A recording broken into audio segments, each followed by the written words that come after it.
eventually the Nazi campaign against the Jews culminates in what we now know as the final solution. Some of you noticed in that document you read for the second primary source assignment that the people involved actually used the term final solution.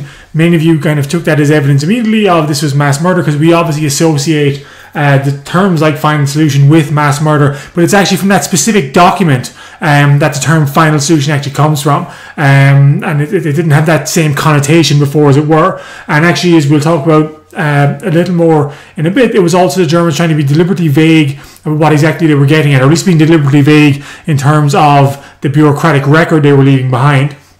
So with the outbreak of the war, and in particular once the war starts to go badly, the Germans start transitioning towards from their plans to simply push Jews out of the way towards mass murder on an industrial scale. Even when the war was going well in 1941, of course, we already saw they had began murdering Jews through mass shootings, but once the war starts to turn against the Germans in late 1941, there's a bigger push to do something more dramatic, more drastic in terms of solving, as they saw it, the Jewish problem in Europe, and that's ultimately where we get the Holocaust from. So the document you guys read were the minutes from actually something called the Wannsee Conference in 1942. That was the primary source document you guys read, and it's one of the most important documents we have in terms of providing evidence about what the Nazis actually planned to do with the Jews, because the Nazis did not leave much of a paper record for obvious reasons. If you're planning mass murder, you're not going to systemically write down exactly all your plans, particularly if you already are aware by 1942 that the war could be going against you. And so that was one of the reasons I asked you guys the question in the document, where do we see evidence of mass murder? Because the Nazis don't just come out and say we're going to kill 6 million people. They're much vaguer, that they deliberately, in fact the document was put together by a German official called I can't think of his name, Eichmann, of course, and he was the secretary who was taking those notes, and he afterwards admitted he deliberately reworded those notes to kind of try and play down the fact that mass murder was actually being planned, but most of you were able to spot there were still some ways in which, kind of reading between the lines, you could get a sense pretty clearly they're talking about mass murder. So it's starting at that conference in January of 1942 that the Nazis start to really plan for how to mass murder the Jews of Europe. Although it should be worth in mind, by the time that conference was held, they'd already murdered 1 million Jews. So this is what the Nazis were trying to do was not so much start killing Jews, they already started that, but trying to find a way to do it systematically and frankly efficiently. One of the problems they found actually with soldiers machine gunning people to death was, after a while, the soldiers couldn't handle it, believe it or not. And you can understand why. If you're pointing machine guns at women, children, small babies, day after day and slaughtering people, that would psychologically be very, very difficult for anyone to do. And so what the Nazis, when they start shifting towards gas chambers, what they're trying to do is to find a way to take out that human frailty, if you will, from mass murdering people, and finding a way to create a system that can be done without soldiers having mental breakdowns. So the solution was to create large camps. Concentration camps already existed. Labor camps already existed where people were supposed to work for the Nazi state. But now we also started creating death camps or extermination camps. And sometimes we kind of lump concentration camps in with death camps. We think of them the same thing. But the death camps were different in that they were very specifically set up to mass murder people on an industrial scale. Most of them were set up in Poland.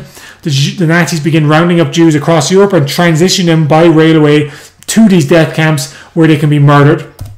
Now, in some of the camps, the Jews were forced to work first. In fact, what they often did was they separated the population between Jews who were young adults who were reasonably healthy, were strong enough to do work, and they made them work.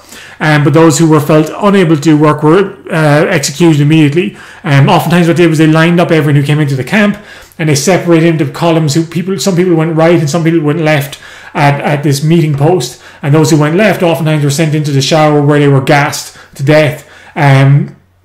Almost all children were gassed immediately because the Nazis felt they were unable to work or be efficient at working. Some people who survived for a while as labourers, once they became weak, once they were broken down themselves, because the Nazis didn't really feed these people properly either, they then were sent to the left-hand side and executed as well. And it seems that people in the camp, those who survived that initial separation, were very aware quite quickly that Nazis were gassing people and then cremating the bodies on site. And in total, it's estimated that about 6 million Jews died during the Holocaust. So many of them in the death camps. Some of them obviously died prior to the setting up of the extermination camps themselves. Although Jews were not exclusively the victims of the Holocaust, about 500,000 gypsies were executed by the Nazis, and millions of other victims. I mentioned in the previous lecture about 3 million Soviet prisoners of war. Thousands of Polish soldiers were also exterminated. Homosexuals, anyone who was considered to be the enemy of the Nazi state, were victims in many ways of this final solution, these death camps. And obviously very depressing to look at. I mean, you see the pictures here, the images are just almost unthinkable. There's just the scale of the slaughter and the murder and the kind of callousness involved.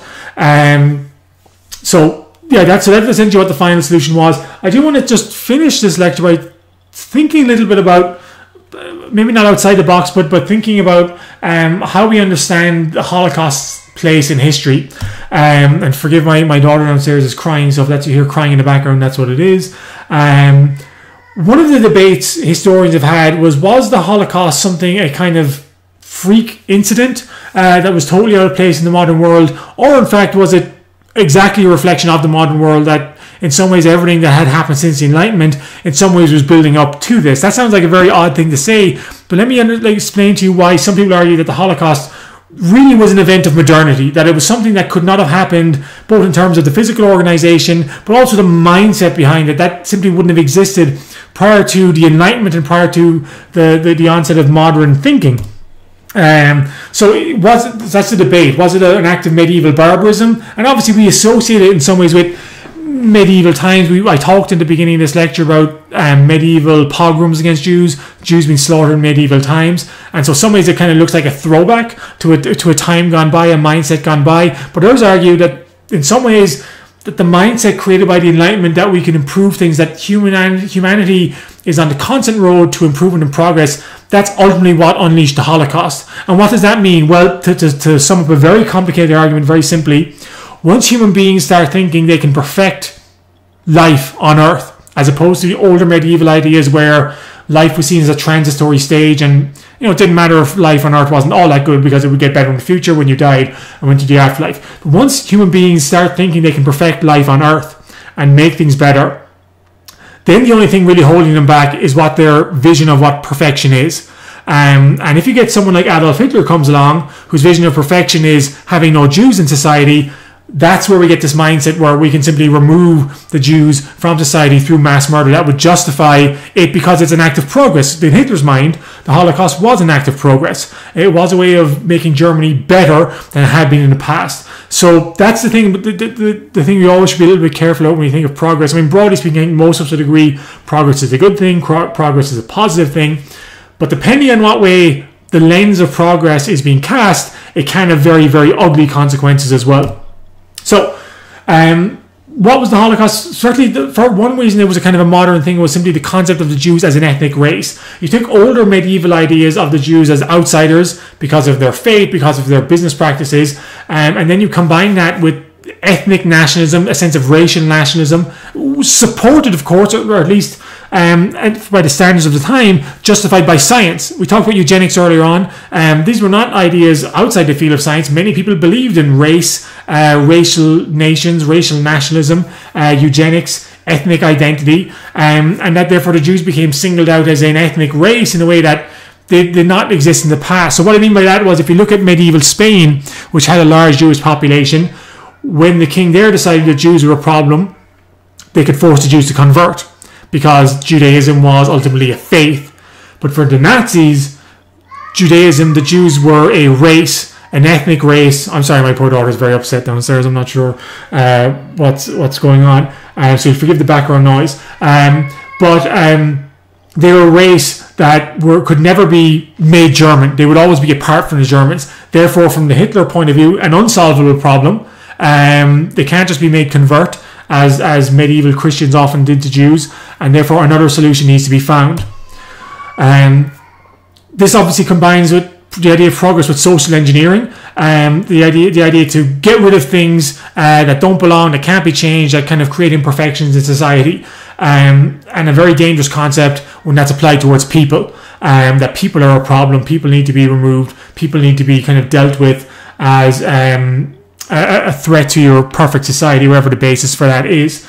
And so social engineering, of course, again, connects in with the idea of progress, improving society, making things better for this kind of dreamed of utopia that we will one day reach when we work hard enough to achieve perfection.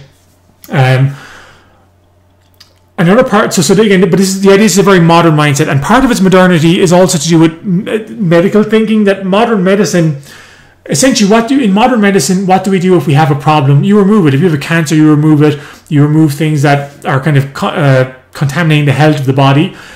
In some ways, that modern mindset of health also gets projected upon society. The idea is that society is a collective body, and if there's something that's unwanted in that body, that's causing that body to be unhealthy, as the Nazis saw it, you then remove that element. And of course, that was the Jews for the Nazis. It's also worth bearing in mind that so when I say that the Holocaust is something modern, it's two things. On the one hand, it's mindset, and I hope that I've given you an explanation of the mindset, the desire for perfection, the desire to remove unwanted, unhealthy bodies from society. That's the mindset. But then there's also the tools of modernity that allow the Holocaust to take place. We mentioned, how did the Nazis mass murder people? They created gas chambers. So the infrastructure to create gas chambers that could systemically murder people like this, and the Nazis could murder 60,000 people a day at the height of the death camps. That simple scale of murdering thousands and thousands of people every day through gas chambers wasn't possible until modern times. How do you gather up the people? You gather them on trains, you ship them, you can transport them from faraway regions to move them quickly and then kill them quickly if you want. Again, that is modern. That did not exist in the medieval time period. And then there's bureaucracy, the ability to keep records. So if you say, let's do an experiment. And this is something I used to do in my classes before. For the sake of this, we'll do it real quick. Let's just say I wanted to get rid of all the people from Oregon from my class. My class is. No offense to the good people of Oregon. How would I do it? Well, at Gonzaga, we have a record in which everyone's address is in there. I would simply go on to my database and I could pick out who's from Oregon and specifically where they live. I mean, your addresses are on this database as well. And if I wanted to pick on the people from Oregon, then I could identify them. So for the sake of the experiment, to prove my point, in my two classes, the 8 a.m. and the 9:25, there are 3 people from Oregon. I won't give the full names, but you guys should recognize yourselves when you're called out. So we have Grace M, Noah W, and Nick P. You're all from Oregon, and I know you're from Oregon because I can access your bureaucratic records. That modern bureaucracy, if it's turned towards something ugly, it's very easy to track people down without having to figure out, well, where do they live? In medieval Europe, how did you know who Jews were? I mean, you might know a Jewish community. You wouldn't be able to identify someone maybe individually as Jewish unless they were wearing a specific costume. But modern bureaucracy tracks our characteristics. It likes to categorize us. It likes to label us. And if someone wants to pick on a particular label and use that for kind of nefarious purposes, the bureaucratic system already exists to allow them to go figure out, well, who are all the people from Oregon in my class, or who are all the Jews in our society, track them down and ship them off to death camps.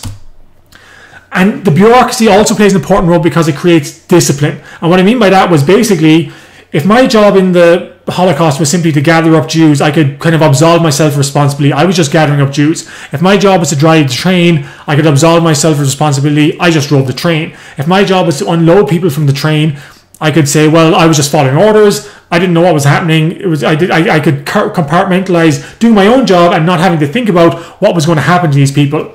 If I was the guy who was supposed to push these people into the shower, again, I could do that because that's just my job. I don't know what happens to them after they go into the shower. At least I don't care what happens to them. And if my job was just to push the button to set off the gas, that was also possible because I didn't have to think about the real world ramifications of what I was doing. So that's another argument that essentially bureaucracy, the famous quote, I was only following orders, allows people, millions of people, or hundreds of thousands to participate in mass murder and therefore make the Holocaust possible. So again, that's an argument. You might disagree with it. This is something scholars say, but just to get you understand how some people feel that the Holocaust is not a freak thing in modern society, but in some ways was the inevitable consequence of modern thinking as it unfolded from the Enlightenment.